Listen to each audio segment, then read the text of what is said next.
Estamos de volta com o Direto do Plenário. A partir de agora você acompanha a segunda parte da sessão plenária de hoje do Supremo Tribunal Federal.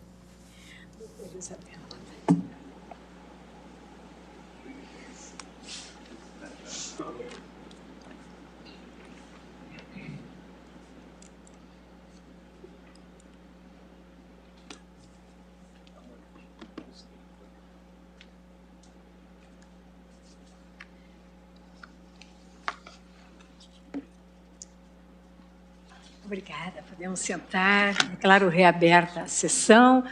renovando minha saudação a todos e retomando o julgamento da DO 59, sob a minha relatoria, e relembrando que o Fundo Amazônia é um mecanismo de pagamento por redução de emissões de gases de efeito estufa decorrentes de desmatamento e da degradação de florestas, no cenário normativo internacional, ou seja, um incentivo de compensação financeira dispensado a países em desenvolvimento, formulado no âmbito da Convenção Quadro das Nações Unidas sobre Mudanças de Clima. Já havia feito essa pequena rememoração e ainda já havia dito que o Fundo Amazônia, em dimensão mais genérica, integra o quadro de instrumentos econômicos de cooperação internacional em matéria de proteção ambiental, climática e desenvolvimento sustentável, conformado por diversos fundos, como o Fundo Verde para o Clima e o Fundo do Clima. Em uma dimensão específica, o Fundo Amazônia integra o conjunto de instrumentos financeiros dedicados à proteção das florestas, como método de combate ao declínio e à deterioração das condições da alteração climática, cuja causa decorra do desmatamento. Então, é específico. Ainda como projeto piloto de mecanismo de redução das emissões advindas do desmatamento e da degradação, o Fundo Amazônia foi exposto na Conferência das Partes de Montreal, em 2005. Já o projeto de criação foi levado para discussão em Nairobi, no Quênia, no ano de 2006, na 12ª COP. Formalmente, o Fundo Amazônia foi apresentado pelo Brasil à comunidade internacional no âmbito da 13ª Conferência das Partes da Convenção Quadro das Nações Unidas sobre Mudança do Clima, a COP13, realizada em Bali, na Indonésia, em 2007. O objetivo da iniciativa consistia na proposta de transformação da redução das emissões por desmatamento em um sistema de financiamento da conservação e do uso sustentável da floresta. Para tanto, o Brasil apresentou os resultados alcançados derivados da implementação da política pública do PPCDAN em sua primeira fase, entre os anos de 2004 e 2008, como eu já aludi, cujos eixos de ação se concentraram na combinação entre os instrumentos de comando e controle e de incentivos à gestão sustentável do território. E, na verdade, o PPCDAN, nessa primeira fase, em última análise, consistia e objetivava uma redução significativa do desmatamento e da emissão de gases. A criação do Fundo Amazônia teve como fundamento normativo, sabemos, o artigo 225 caput, parágrafo 4º da Constituição, e efetivou-se com o Decreto 6.527 de 2008, cuja operacionalização teve início em 2009.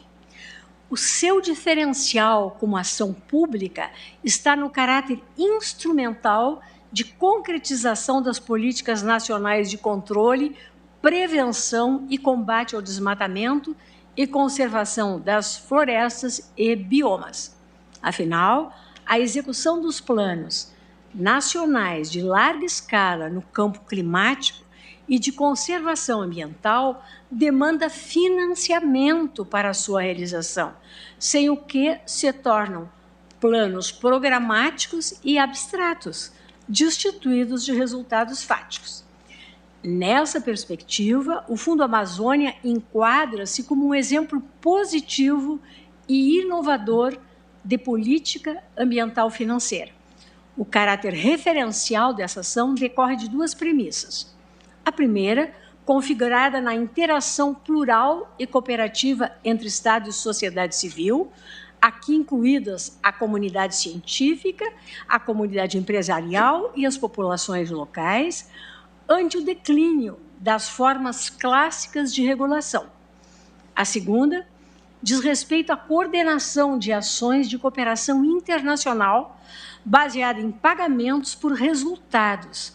dentro do cenário internacional do direito ao ambiente, do qual o Brasil normativamente faz parte. Ou seja, a captação financeira depende exclusivamente do comprometimento do Estado brasileiro na consecução das ações de prevenção e controle do desmatamento, a fim de obter resultados efetivos no adimplemento das obrigações nacionais assumidas perante a normativa internacional e internacional climática. Por isso, a caracterização do Fundo Amazônia como autêntica política pública ambiental de índole financeira adotada pelo Estado brasileiro como uma das prestações normativas de adimplemento dos deveres fundamentais de proteção adequada da floresta amazônica enquanto patrimônio nacional e do meio ambiente em dimensão ampla, conforme prescreve o citado artigo 225, caput, seu parágrafo 4º da nossa Constituição. De acordo, prossigo com o artigo 1º do Decreto 6.527 de 2008, o Banco Nacional de Desenvolvimento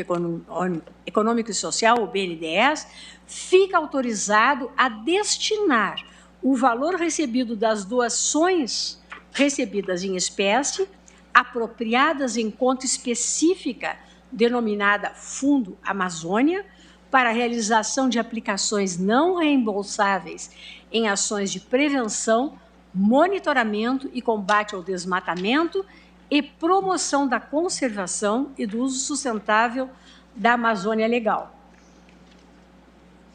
As ações referidas nesse dispositivo devem observar as diretrizes do Plano de Prevenção do PPCDAM, exceto os valores desembolsados para outros biomas e aqueles insertas na Estratégia Nacional para a Redução das Emissões de Gases de Efeito Estufa provenientes do desmatamento e da degradação florestal. As áreas a serem contempladas pelo apoiamento financeiro ficaram definidas no artigo 1º do decreto e englobam gestão de florestas públicas e áreas protegidas, controle, monitoramento e fiscalização ambiental, manejo florestal sustentável, atividades econômicas desenvolvidas a partir do uso sustentável da vegetação, zoneamento ecológico e econômico, ordenamento territorial e regularização fundiária, conservação e uso sustentável da biodiversidade e, por fim, a recuperação de áreas desmatadas. Dos valores desembolsados, 25% podem ser destinados para as ações de desenvolvimento de sistemas de monitoramento e controle do desmatamento em outros biomas brasileiros e em outros países tropicais. Isso porque, embora o Fundo Amazônia tenha por objeto prioritário a Amazônia Legal, também se direciona, em uma escala menor, ao suporte de políticas públicas em outros biomas. O BNDES, de acordo com o desenho institucional do fundo, é o gestor responsável pela captação e destinação das doações recebidas, acrescidas das aplicações financeiras dos saldos ainda não desembolsados. Compete ao BNDES, enquanto gestor, prestar contas e produzir os informes de controle das atividades apoiadas e exercer a Secretaria Executiva do COFA, Assinalo a ausência de personalidade jurídica própria do fundo, sendo que suas transações são escrituradas em contas específicas de contabilidade do BNDES, motivo pelo qual é designado o seu gestor e responsável, e não o seu titular. Por se tratar de fundo voltado para a realização de aplicações financeiras não reembolsáveis e sem ingerência normativa e administrativa dos seus doadores, isso é muito importante, foi previsto um quadro de regras e procedimentos de governança participativa e deliberativa para guiar a atuação do BNDES. Essa governança materializada no Comitê Orientador do Fundo Amazônia, COFA, tem como principal característica a participação tripartite do governo federal, dos governos estaduais da região e da sociedade civil. Ao COFA foram atribuídas as tarefas de definição das diretrizes e dos critérios para o apoio das políticas orientadoras da ação do fundo, que devem ser consideradas pelo BNDES no momento da admissibilidade dos projetos submetidos, bem como de aprovação da prestação de contas e do relatório de atividades do fundo. Desse modo, o documento de diretrizes e critérios do fundo, ao lado do documento de projeto do fundo, vinculam as políticas públicas e estratégias em matéria de redução do desmatamento, a serem aprovadas desde que alinhadas ao PPCDAN e ao INRED. Ademais, no campo do desenho procedimental do COFA, ficou estabelecida a regra de tomada de decisão por consenso nas deliberações do órgão. Junto ao COFA foi previsto um comitê técnico-científico, cuja atribuição consiste em emitir atestado acerca da ED calculada pelo Ministério do Meio Ambiente a partir da avaliação da metodologia de cálculo da área de desmatamento e da quantidade de carbono por hectare utilizado no cálculo das emissões. À vista do modelo de governança do Fundo Amazônia e das regras de organização procedimental, infere-se que este, embora de natureza pública, não tem ingerência governamental de atores privados ou internacionais, mesmo dos doadores. O Fundo Amazônia, portanto, enquanto política pública financeira adotado pelo Brasil, capta recursos de doadores internacionais e nacionais e reverte em aplicações não reembolsáveis para ações de prevenção, monitoramento e controle ao desmatamento e promoção da conservação e uso sustentável da Amazônia Legal. As doações recebidas em espécie são compensações enfatizo mais uma vez, as doações recebidas em espécie são compensações aos resultados apresentados pelo Brasil no desempenho de suas políticas públicas nacionais de combate ao desmatamento, que promoveram efetiva redução de gases de efeito estufa, o GEE. Ou seja, os numerários aportados ao fundo, como doações não reembolsáveis, atuam no campo da cooperação internacional e no marco da Convenção Quadro sobre Mudança de Clima. A esse respeito, pertinentes os esclarecimentos constantes da página eletrônica do Fundo Amazônia e explicitados na manifestação do BNDES, que consta do meu voto escrito. O controle e a transparência das ações do fundo recai no modelo de governança adotado e nas linhas de atuação voltadas para o implemento do PPCDAN, ou Política Pública Ambiental Equivalente, e do INRED. Tanto é assim que os contratos firmados entre o BNDES e os doadores internacionais e nacionais têm como cláusula necessária o comprometimento com a estrutura de governança do COFA, cujo inadimplemento pode implicar a devolução de recursos ainda não comprometidos em projeto. Sobre o ponto, importantes os esclarecimentos feitos pelo BNDES e manifestação juntada ao processo, a que Vossas Excelências têm acesso na fundamentação do voto.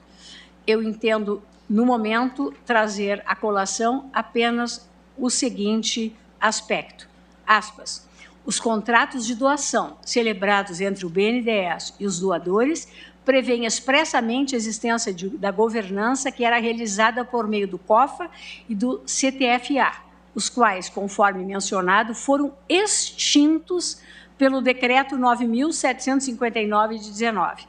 Dessa forma, sem prejuízo de inquestionável prerrogativa do governo brasileiro de promover alterações em atos normativos de sua competência, a extinção destes comitês alterou as condições nas quais os contratos foram celebrados e pode ensejar a suspensão do uso dos recursos e ou a devolução aos doadores daqueles não utilizados, conforme previsto na cláusula 3ª, item 3.1 e do contrato.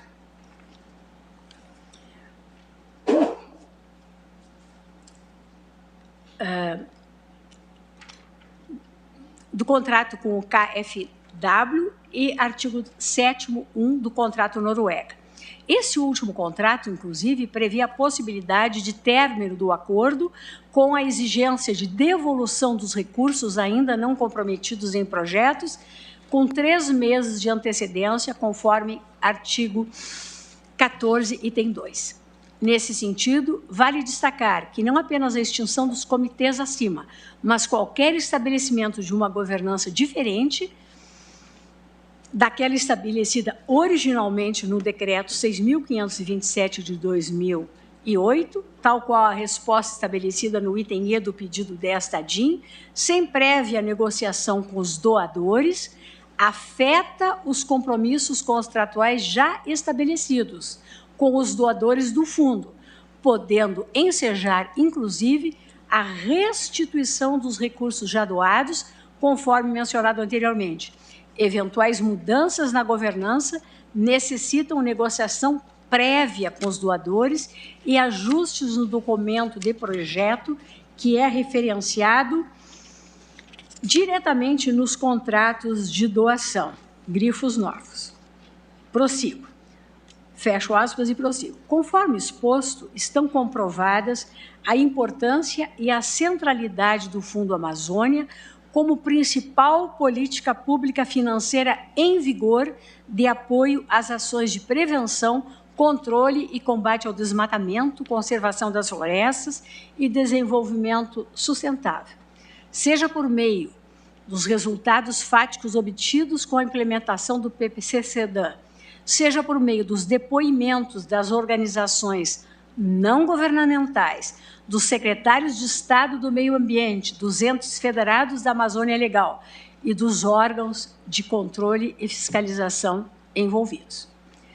Para ilustrar as ações apoiadas e seus respectivos resultados, transcrevo a realização idealizada no relatório de atividades 2020. 1,4 milhão de imóveis rurais inscritos no Cadastro Ambiental Rural, 1.620 missões de fiscalização ambiental efetuada, 507 organizações comunitárias fortalecidas, 202 mil pessoas beneficiadas com atividades produtivas sustentáveis, 190 unidades de conservação apoiadas, 65% da área de terras indígenas da Amazônia apoiadas, 596 publicações científicas ou informativas produzidas. De acordo com o BNDES, a carteira do fundo, até o final do exercício de 2021, apoiou 102 projetos, dos quais 47 já foram concluídos, no valor aproximado de 1 bilhão e 800 milhões de reais. Desse montante, já foi desembolsado cerca de 77% para os projetos concluídos e para aqueles contratados e ainda em desenvolvimento, de forma a garantir a execução das ações planejadas. Segundo informa, o apoio do fundo está distribuído da seguinte forma: 61% destinados a projetos apresentados pelo setor público, sendo 31% a projetos de governos estaduais, 28% a projetos da União Federal, 1% a municípios e 1% a universidades públicas. 38% destinados a projetos de organizações da sociedade civil e 1% destinado a um projeto internacional da Organização do Tratado de Cooperação Amazônica, OTCA, organização intergovernamental formada por 8 países: Bolívia, Brasil, Colômbia, Equador, Guiana, Peru, Suriname e Venezuela, como pode ser verificado do relatório anual de atividades disponibilizado no endereço eletrônico do Fundo Amazônia.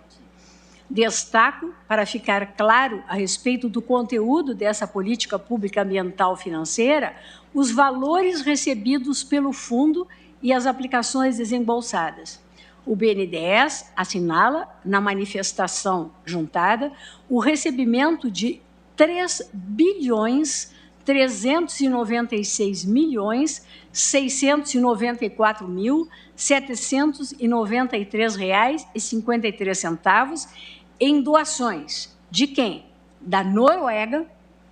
91% dos valores do fundo provém do governo da Noruega, da Alemanha,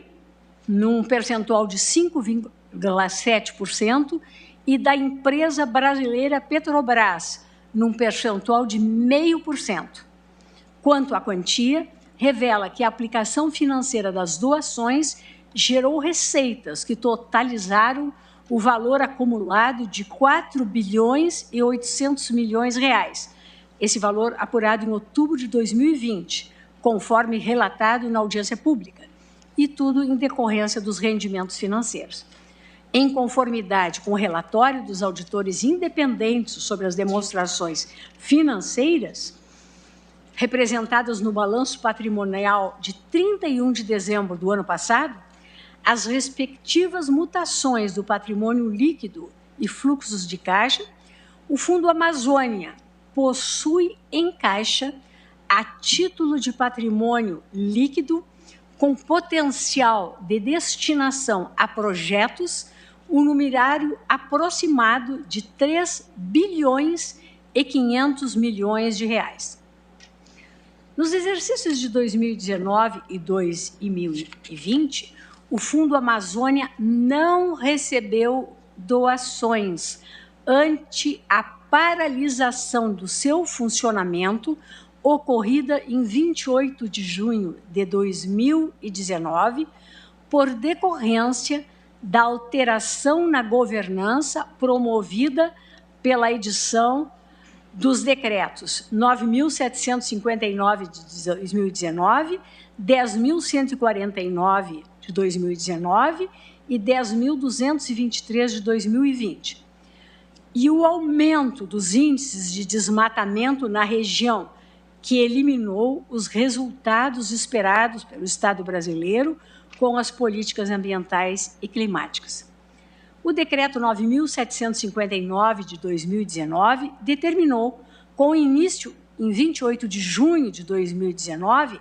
a extinção dos colegiados da Administração Pública Federal instituídos por decreto, ato normativo inferior a decreto e ato de outro colegiado, sendo que no conceito de colegiado incluiu a categoria de comitês. Já o decreto 10.144 de 2019 revogou o artigo 3º, que tratava do Comitê Técnico, CTFA. A seu turno, o decreto 10.223 de 2020 revogou expressamente decretos normativos, dentre os quais os artigos 4º e 6º do decreto 6.527 de 2008, que versavam sobre o Comitê Orientador, o COFA. As alterações na governança do Fundo Amazônia, com a extinção de seus comitês, o Comitê Orientador, o COFA, e o Comitê Técnico Científico, o CTFA, por meio da edição unilateral dos decretos mencionados, sem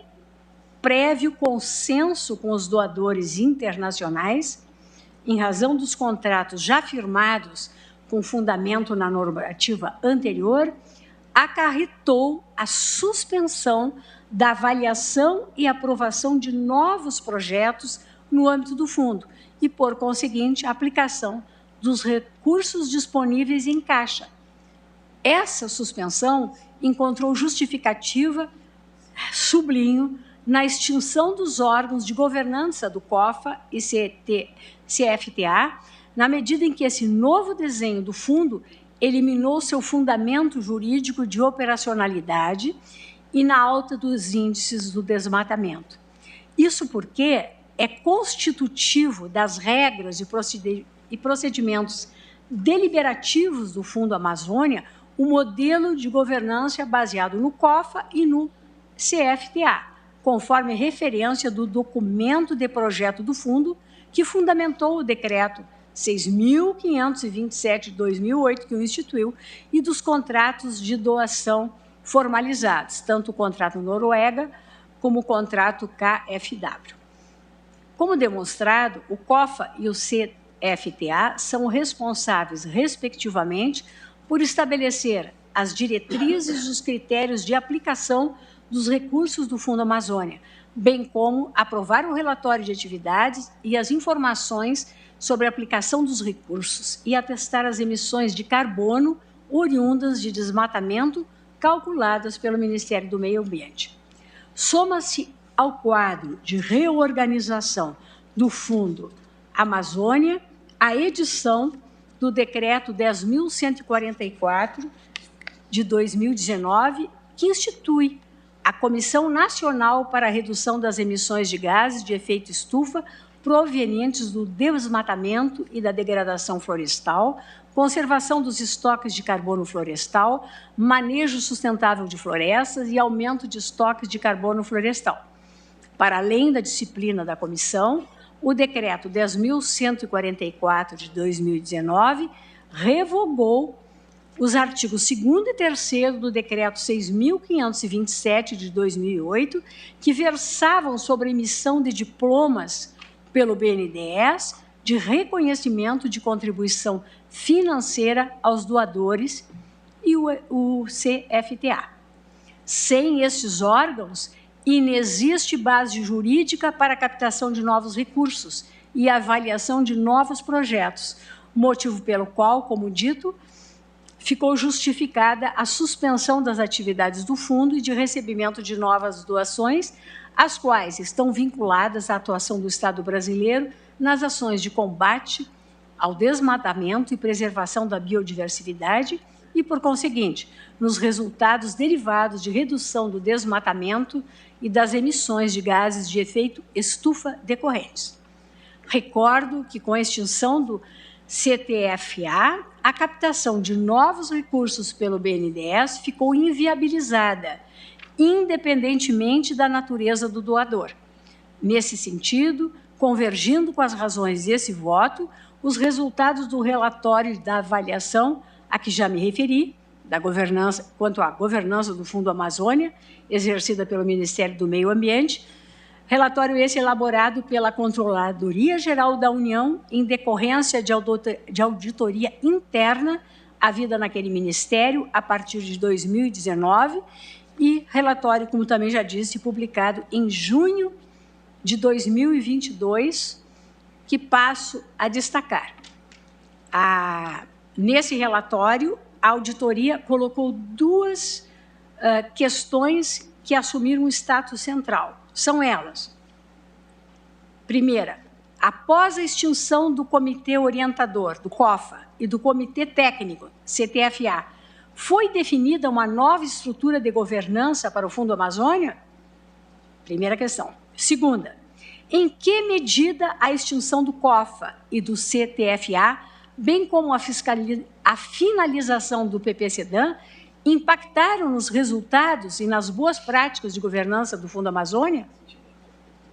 Para a primeira questão, o relatório constatou que não foi definida nova estrutura de governança. Ao contrário, não obstante os alertas emitidos pelo BNDES a respeito dos riscos relacionados à modificação unilateral dos comitês, optou-se por manter a extinção, aspas, ainda que o artigo 7º do Decreto 9.759 de 2019 tenha possibilitado, nos 47 dias após a edição da norma, o envio de nova proposta de recriação sem quebra de continuidade de seus trabalhos, colocando a operacionalização do fundo em risco, haja vista o inadimplemento dos acordos internacionais de doação celebrados. Ademais, concluiu o mesmo relatório da CGU que, para a tomada de decisão, o Ministério do Meio Ambiente não levou em conta a participação social, os estudos, os planejamentos e a gestão de riscos baseados em evidências, como exigido do administrador público em processos decisórios. Decreto 9.203 de 2007, artigo 4º, inciso 8º. Segundo o relatório de avaliação, aspas, cabe salientar que outros riscos relevantes não foram considerados pelo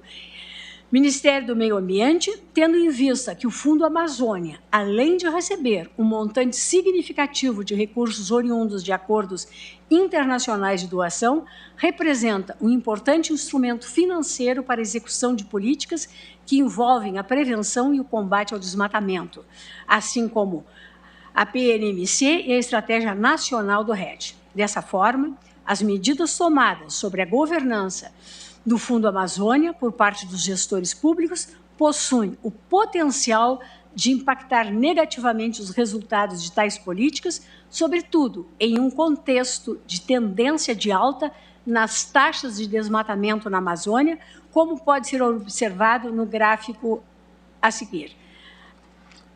Ainda eu prossigo transcrevendo o relatório. Somente com a identificação dos riscos e com o conhecimento das vantagens e desvantagens das opções disponíveis, o agente público terá capacidade de ponderar as alternativas que melhor solucionem o problema e que melhor protejam o interesse público. Por conseguinte, ao avaliar as possíveis alternativas para solucionar eventuais falhas na governança do Fundo Amazônia, observa-se que havia possibilidade de utilização da estrutura originalmente prevista no Decreto 6.528 de 2008 para implementar melhorias, dado que diversas mudanças relevantes a respeito da forma de atuação e aplicação dos recursos do fundo eram comumente deliberadas e definidas por meio do COFA. Fecho aspas.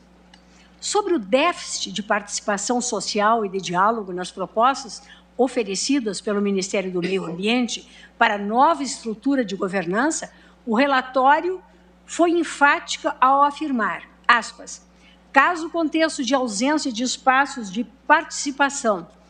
e diálogo, inclusive com o BNDES e a CNAL, se mantenha, eventuais propostas de restabelecimento da governança do Fundo Amazônia, desenhada unicamente pelo governo federal, possuem o potencial de não atender às diferentes realidades da região amazônica, tornando o fundo incapaz de atingir seus objetivos de prevenção, monitoramento e combate ao desmatamento e de promoção da conservação e do uso sustentável das florestas na Amazônia Legal. Por fim, prossigo eu, o relatório de avaliação da CGU, em convergência com as inferências construídas neste voto, reconheceu, aspas, a interrupção na operacionalização do Fundo Amazônia pode interferir de forma significativa nos resultados das políticas de combate ao desmatamento ilegal na Amazônia. Isso ocorre porque o fundo é um importante instrumento de financiamento de ações de prevenção, monitoramento e combate ao desmatamento e de promoção da conservação e do uso sustentável da floresta, auxiliando no atingimento das metas do país com relação à redução das emissões de gases do efeito estufa. Com efeito, a Estratégia Nacional para a Rede está inserida nesses programas e, por sua vez, figura no arranjo de implementação como instrumento financeiro de captação de recursos e distribuição de benefícios. No mesmo sentido, o Decreto 6.527 de 2008 estabeleceu que os projetos realizados na Amazônia Legal devem observar as diretrizes do PP-SEDAM e da INRED.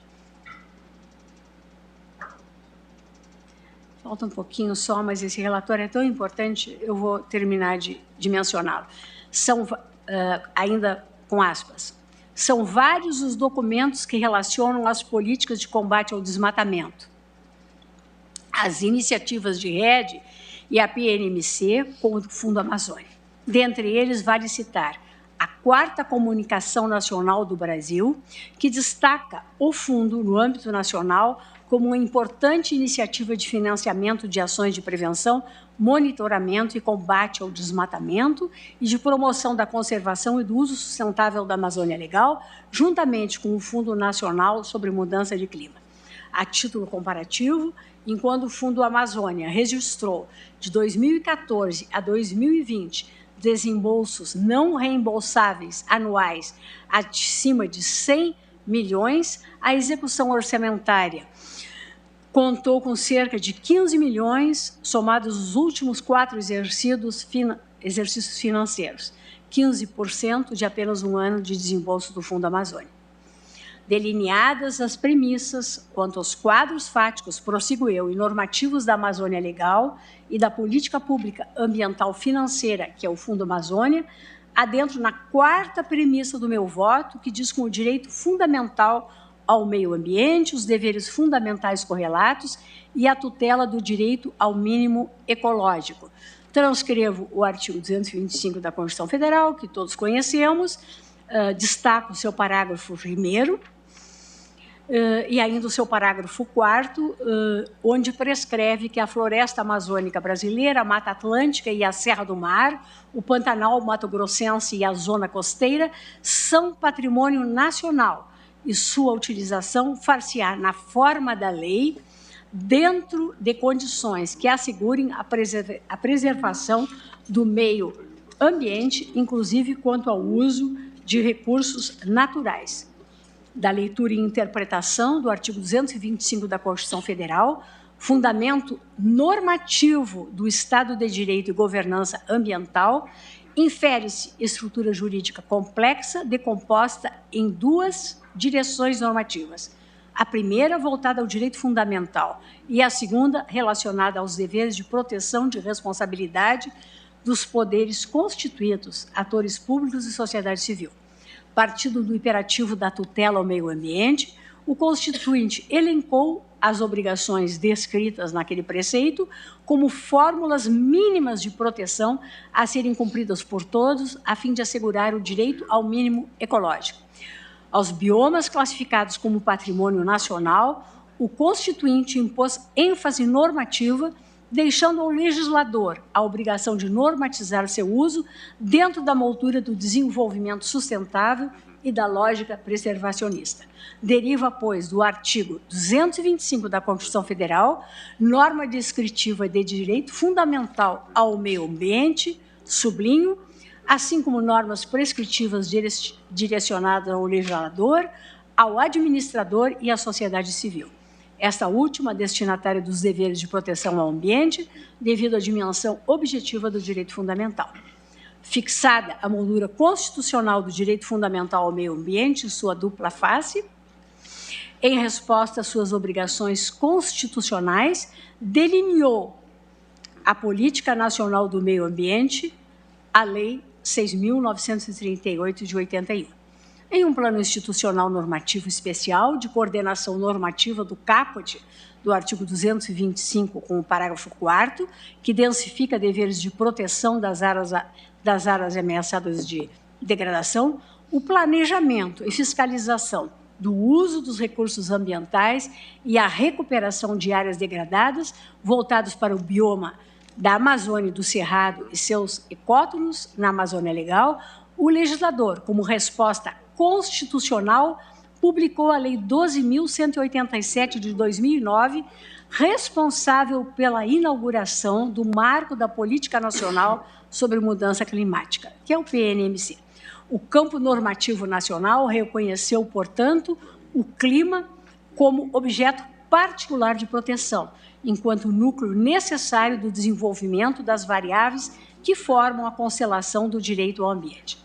O Plano Nacional de Mudanças Climáticas ampliou os esforços materiais alcançados com o PPCDAM, bem como promoveu a coordenação das ações e políticas de proteção do meio ambiente no contexto da mitigação e adaptação às mudanças climáticas, em observância ao cenário internacional desenvolvido a partir da Convenção Quadro sobre a Mudança do Clima e outros instrumentos do qual o Brasil é signatário. Assim como atende ao cenário fático da emergência climática, ora vivenciada, como, mais uma vez, expõe o recente relatório do painel intergovernamental sobre mudanças climáticas, que é o IPCC, da Organização das Nações Unidas, publicado agora em 4 de abril de 2022. No cenário normativo da Política Nacional do Clima, o legislador expressamente elevou a condição de princípios a serem observados na execução das ações decorrentes dessa política, a precaução, a prevenção, a participação cidadã, o desenvolvimento sustentável e as responsabilidades comuns no âmbito internacional. Convergem com os princípios estruturantes do Marco Normativo da Política Nacional de Mudanças Climáticas, as diretrizes formuladas, em especial a que estabelece o estímulo e o apoio à participação dos governos federal, estadual, distrital e municipal, assim como do setor produtivo, do meio acadêmico e da sociedade civil organizada, no desenvolvimento e na execução de políticas, planos, programas e ações relacionadas à mudança de clima. Para tanto, a disciplina jurídica instituída no PNMC prescreveu caber tomar todas as medidas necessárias para evitar ou minimizar as causas identificadas da mudança climática com origem antrópica no território nacional, sobre os quais haja razoável consenso por parte dos meios científicos e técnicos ocupados no estudo dos fenômenos envolvidos. Ademais, as ações de âmbito nacional para o enfrentamento das alterações climáticas, atuais, presentes e futuras, devem considerar e integrar as ações promovidas no âmbito estadual e municipal por entidades públicas e privadas. Dentre os objetivos da Política Nacional de Mudanças Climáticas, encontram-se a redução das emissões antrópicas de gases de efeito estufa em relação às suas diferentes fontes, a preservação, a conservação e a recuperação dos recursos ambientais, com particular atenção aos grandes biomas naturais tidos como patrimônio nacional e a consolidação e extensão das áreas legalmente protegidas e ao incentivo ao reflorestamento e à recomposição da cobertura vegetal em áreas degradadas. E para assegurar a concretização das diretrizes e objetivos propostos, o legislador previu peças necessárias à engenharia institucional explícita na política pública nacional, como instrumentos capazes de materializar as ações, dentre as quais os mecanismos financeiros e econômicos referentes à mitigação e adaptação à mudança do clima no âmbito da Convenção Quadro das Nações Unidas e do Protocolo de Quioto, bem como no plano nacional. Importa aqui destacar a Política Nacional do Meio Ambiente e a Política Nacional sobre Mudanças Climáticas por duas razões. Primeiro, porque, juntas, essas legislações perfazem a base institucional e normativa do direito ambiental e, de modo particular, da matéria climática e da proteção dos biomas enquanto patrimônios nacionais. Melhor explicitando, esse painel normativo estrutura a resposta do Estado legislador aos deveres de proteção do meio ambiente, na linha contínua de que o Estado administrador oferecia como resposta a partir do PPCDAM, dos órgãos de controle e fiscalização, das ações de monitoramento e instrumentos financeiros como o Fundo Amazônia. Conforme explicitado, os resultados consistentes na reversão da curva ascendente do desmatamento e na contínua redução de emissão de gases de efeito estufa foram apresentados em virtude dos compromissos normativos assumidos e das condições estruturais implementadas.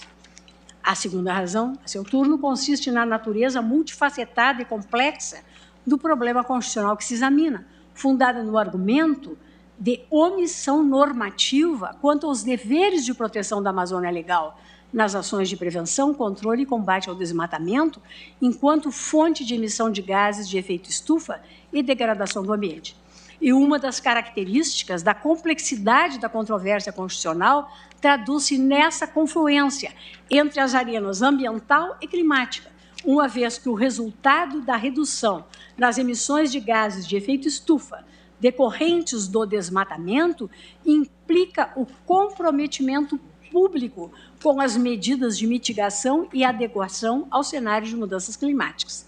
Nessa linha, precedente formado ao julgamento da TPF 708, da relatoria do ministro Luiz Roberto, oportunidade em que, ao se deliberar sobre o Fundo Nacional sobre mudança do clima, este plenário enfrentou a questão das mudanças climáticas e seus impactos nos deveres de proteção ambiental, classificando-a como matéria constitucional com base no caráter supralegal dos tratados internacionais sobre direitos humanos de que o Brasil faz parte, nos termos do artigo 5º, parágrafo 2º da nossa Constituição. No ponto, faço específica referência ao voto vogal apresentado pelo ministro Luiz Edson Fachin, em que, ao agregar fundamentos à deliberação constitucional, trouxe o argumento da responsabilidade constitucional de proteção do meio ambiente para as gerações futuras, ao qual adiro e compartilho no presente voto. Justificadas as 4 premissas para a deliberação do problema constitucional posto, a valoração dos aportes argumentativos produzidos no processo, os contextos normativo e fático da Amazônia Legal, o Fundo Amazônia como política pública ambiental financeira e o conteúdo do direito fundamental ao meio ambiente e os correspondentes deveres de proteção, analiso a validade do argumento da omissão normativa inconstitucional. Pedindo desculpas pelo alongado da minha fundamentação, apesar do resumo, passo a analisar, então, a omissão do Estado brasileiro no adimplemento dos deveres de proteção da Amazônia Legal e sua relação com o Fundo Amazônia. A parte autora, ela formula pedidos de providências administrativas a serem tomadas pela União, das mais variadas ordens, conforme reproduzo no voto escrito. Mas, em resumo, ela busca impor a adoção das medidas necessárias para a reativação do fundo que está suspenso. O repasse com os 3,5 bilhões parados. O repasse regular dos recursos dos projetos já aprovados. A avaliação dos processos pendentes de análise em 90 dias. A avaliação dos novos projetos que venham a ser apresentados. O gerenciamento dos valores liberados por instância colegiada, com representação dos entes federativos interessados e da sociedade civil, com acompanhamento pelo Ministério Público Federal, considerando a extinção do COFA, Comitê Orientador, e o regular funcionamento do Fundo Amazônia, sem nova paralisação e com observância das devidas destinações e procedimentos. Como afirmei na decisão convocatória da audiência pública, a controvérsia constitucional que se coloca é um dos temas jurídicos e sociais mais relevantes da atualidade, tanto na perspectiva nacional quanto internacional. A questão subjacente assume caráter humanitário, cultural e econômico de abrangente impacto na tessitura social e na estrutura constitucional, notadamente no núcleo normativo do artigo 225, caput, parágrafos 1º e 4º da Constituição Federal.